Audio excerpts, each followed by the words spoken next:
I'll always remember my mother saying that in the paper that these monks or these American priests were coming to Moyross, and I said, they won't last 10 minutes in Moyross, you know. But I suppose God was laughing there. He said, guess what, Philip, you're going to be working with them, you know. It was a fairly violent area, and there was a lot of difficulties. The 15 years since we've been here, it's so many children on the streets, so much more open, and just it's a great place to be.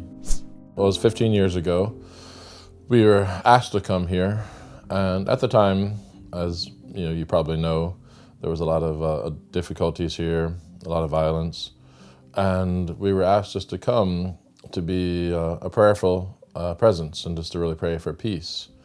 And so our community prayed about it and discerned and thought this was the place for us to come to really not just to work here, but to live here with the people and to come to know them and to love them. And what was the situation like when you arrived? It was definitely different than now. It was a fairly violent area, and there was a lot of difficulties in different ways. But the brothers just came in and just really tried to get to know everybody. Just so many good people here, just to get to know the people and to love them and to work with them and just to be part of the community. And it's radically transformed in the 15 years since we've been here. It's so many children on the streets, so much much more open, and just it's a great place to be. And what are the most effective forms of outreach that you have used? Well, maybe the main thing I'd say is our youth programs.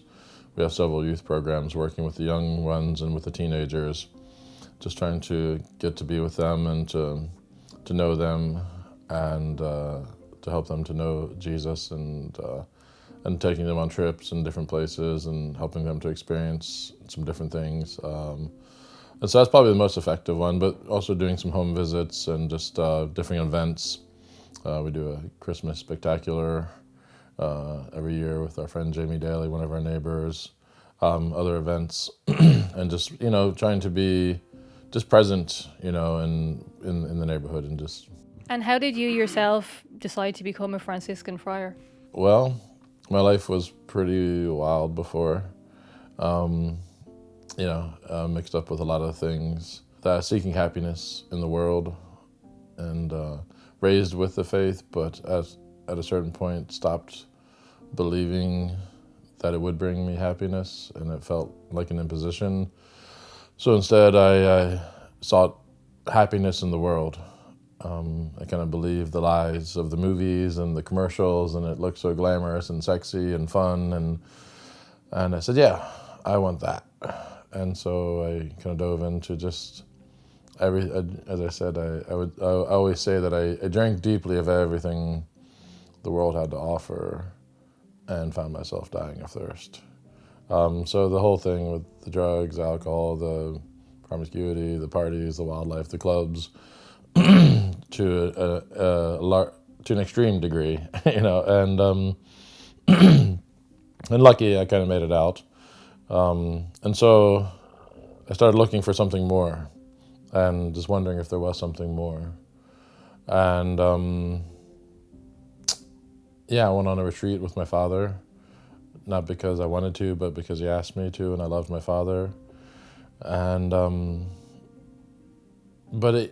part of it was I had a sense I was going to end up dead or in prison in the very near future, and I believed in that, and I thought that sounds terrible. The prospect of going to hell. It's a reality.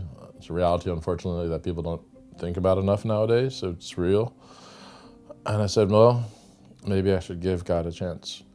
If God is love, and if he's God, then he knows everything, and if he's love, then he loves me. So somebody that knows everything and that loves me should be a good person to trust. So why not? So I just went on this retreat thing with my father, somewhat under protest, and just wandered off on a walk by myself and said a prayer and said, Jesus, if you're real, like, come into my life, come into my heart, do something.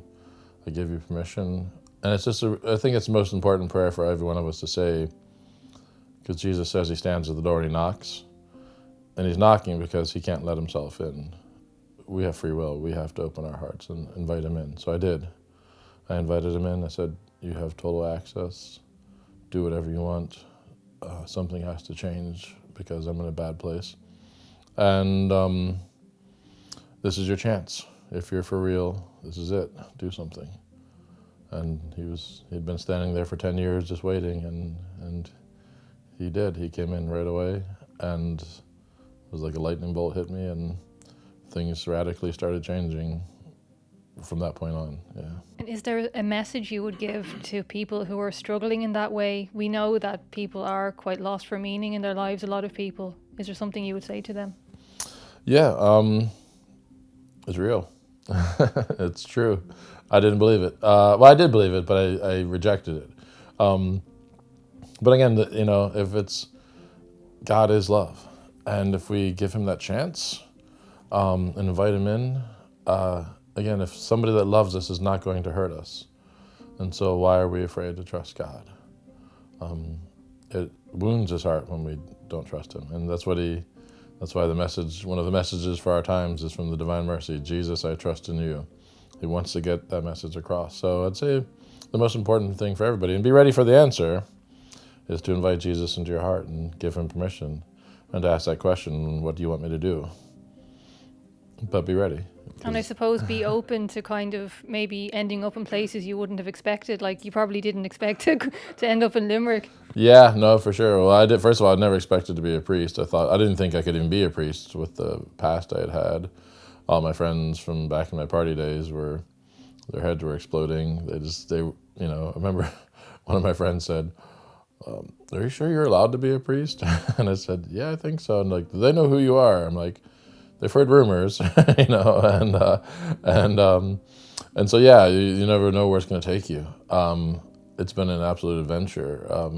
Living a life of faith is a life of adventure, and that's the problem. So many people think the world's exciting and faith is boring, but it's the opposite. It's been so much more exciting. I've gotten to see so much of the world and had so many different things happen. It's been absolutely amazing and radical and wild, and so I would tell people not to be afraid to trust, Can people get involved with the Friars? Yeah, well, there's several different ones. We've had some guys come and stay with us here in Limerick for a little period of time. We're working on developing a more extensive one here for the European region. We also have guys who will come sometimes for a week, sometimes for a month. But the more extensive one is in New York City, where the guys come for basically the year to live the life of prayer and to experience. So they work at our homeless shelter there. They get formation.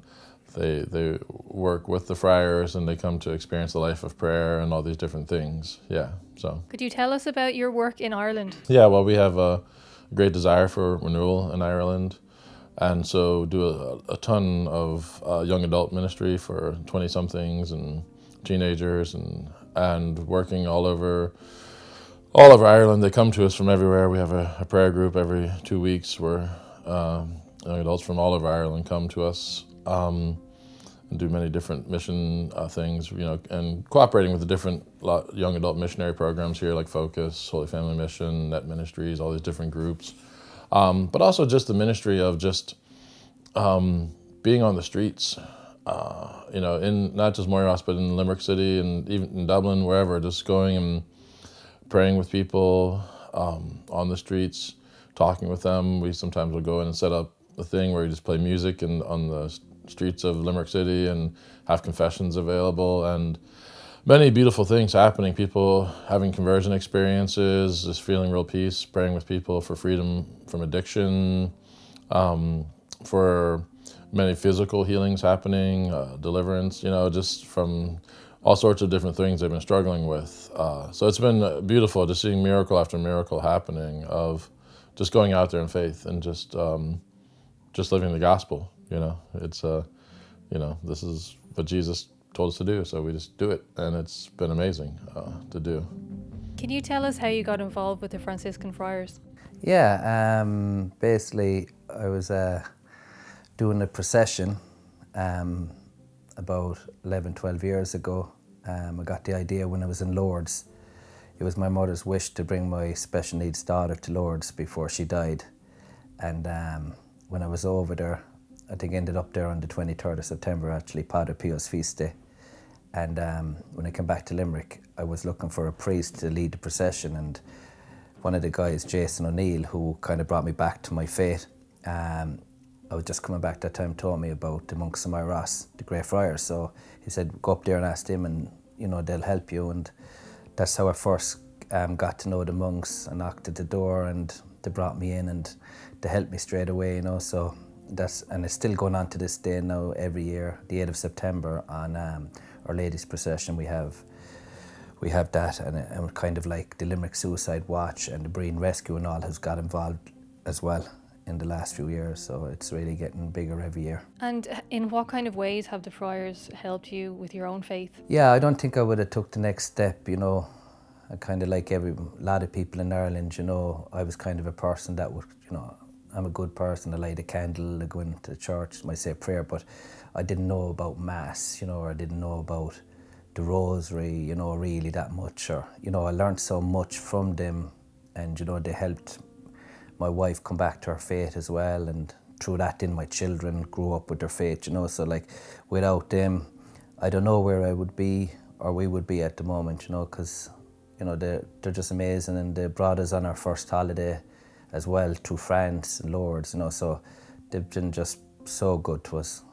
And what have you seen in the community in terms of kind of transformation? Well, I came from Killeely, so it's right next to Moyross, so I would have grew up here with friends, I had a lot of friends here, growing up, and it did get out of hand at one stage, there was a lot happening, and that's how they ended up coming to Moyross. But I'll always remember my mother saying that in the paper that these monks or these American priests were coming to Moyross, and I said, they won't last 10 minutes in Moyross, but I suppose God was laughing there. He said, guess what, Philip, you're going to be working with them, and that's what I do. I work with the monks now a lot, with the St. Padre Pio glove, I go around to the sick and, the dying. I would go with the monks with the St. Padre Pio glove. And what kind of special memories have you of that work? Over the glove, I found that Padre Pio was getting us into the houses easier, to the sick, and once we were in there, you could talk to the person that was dying, and you could tell them like about the monks of Moyross, and I would say like, was your mother holy? I remember one woman during the COVID, and I was in there with her, and she asked me, could I hold your hand? No one, because no one was supposed to go near, and I held her hand for the half an hour, and I said, did your mother have faith? And she said, yeah. And I said, do you want to see her again? Because she wasn't a mass goer, she didn't really have faith, And she says, I love to go. And I says, there's two roads, you can go the road your mother went, or you can go the other road. I said, but at the moment, I said, you're going the other road. And I goes, would you like to go the road your mother went? And she goes, yeah. So I said, look, I can call one of the monks in Moyross out to you if you want to get confession. And she was so open to it, and Father Bernardino came to her and he gave her last rites and everything, communion, and she passed, and and it was just another story, and that happened in that's after happened 40, 50 times at this stage now since I've been with the monks, so all them souls that were saved just before they died, And how did the pandemic affect the ministry? I wasn't really, if the people wanted me to go in, I'd go in. I wasn't scared, I wasn't it's I suppose going back with the lepers, wasn't it, years ago, so we went in, if mask up for the people and that out of respect for them, and we would wash down the glove and everything, like the glass, and before they would have it, and then we would pray with them, and because people needed that. They were in hospital there with no one coming to visit them, we could get into them, and they were so happy. Even if it was just before they died, at least they had someone with them. The glove came from Cindy Russo. Basically, goes back to Father Dominic Myers. He was St. Padre Pio's secretary in the 40s, 50s. And in 1953, he got sick and he had to go home to America. So he was given two of these gloves. And they stayed in America for 70 years with the Capuchins. And when the last priest was dying, the 2 gloves were given to Cindy Russo, and she would still see Padre Pio to this day. He still appears to her. And she met a priest from Ireland, and the priest said to her that, or she said to the priest, I want to give one of the gloves to Ireland because I have 2, I don't need the 2, and the priest picked me. And that's how I ended up getting the St. Padre Pio glove. So when the glove came to us, then 2 weeks later, my wife was diagnosed with cancer in 9 places.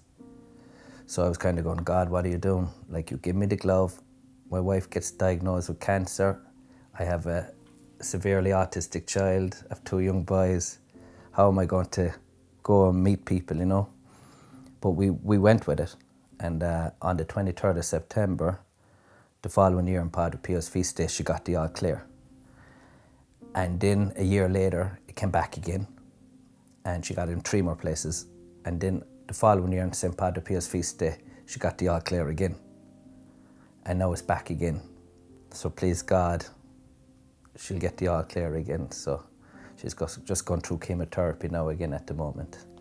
Hearing about your own story, Philip, I'm struck that trust must be very important for you in your journey. Can you talk to us a little bit about that? Yeah, I suppose my daughter Kaylee, she was born on All Saints' Day, and she is a saint, and she's probably one of the reasons why I came back to my faith.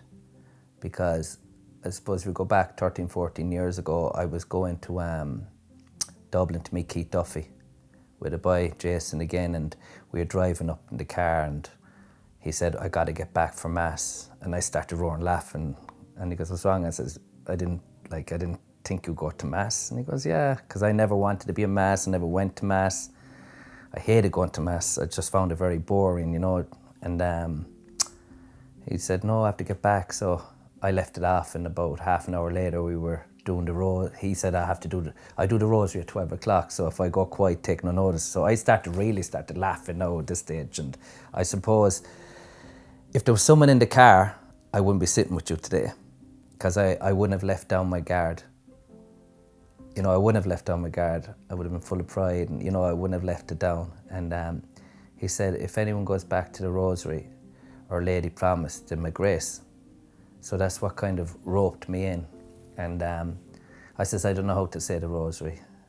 And he said, do you know to say Hail Mary and Our Father? And I goes, yeah. He goes, well, if you say the Hail Mary and Your Father, I'll do the rest. And I goes, hold it, I want to ask Our Lady for my grace. And we were in Cork, and we were trying to get Kaylee a special needs dog, a guide dog, and they said there was a 4-year waiting list. So I said, if Our Lady gets me the guide dog by next week, I'll say the rosary every day of my life. Did the rosary. 5 minutes later, the phone rang. Hello, Philip, this is Irish Guide Dogs. We're after getting a cancellation. Can you come down next week to get the dog? It's incredible. And my friend looked at me and he goes, that was fast. And he handed me the rosary beads. And I goes, what are you doing? He goes, you promised her. And I goes, I did. And I started saying, that's when I first started saying the rosary. And I only started off with 10 Hail Marys and Our Father, because that's all I knew. But it took me a full year to learn it. And about 2-3 years doing the rosary, I started feeling like to go back to Mass. And I went back to Mass. Even though I hadn't gone confession, I was receiving communion because I was doing everything backwards. I didn't know what to do. And that's what the monks brought into my life. They gave me so much knowledge and wisdom. They taught me, you know, like how to forgive people that did wrong to me. I remember going to Father Charles, you know, why should I forgive him? And he goes to me, well, why should Jesus forgive you? And that struck me. I goes, yeah, is your sins better than theirs, Philip? And I goes, no. You know, so again with the monks, you know, they brought me to a place like, go where people are at, not where you're at, Philip, or know your audience, you know. So that's what we do now. So if we get onto a bus, we don't start doing 3 rosaries going up in the bus. We'll ask people, is there any people coming back to their faith today? And someone might go, well, I'm coming back. He goes, well, we're only going to do 10 Hail Marys and Our Father for you today. And it's good for the other people that's in there, because they have to not do their whole rosary, they have to go back to 10 Hail Marys and Our Father for that person. Because that's the person Jesus wants, the last sheep. So that's what they've taught me.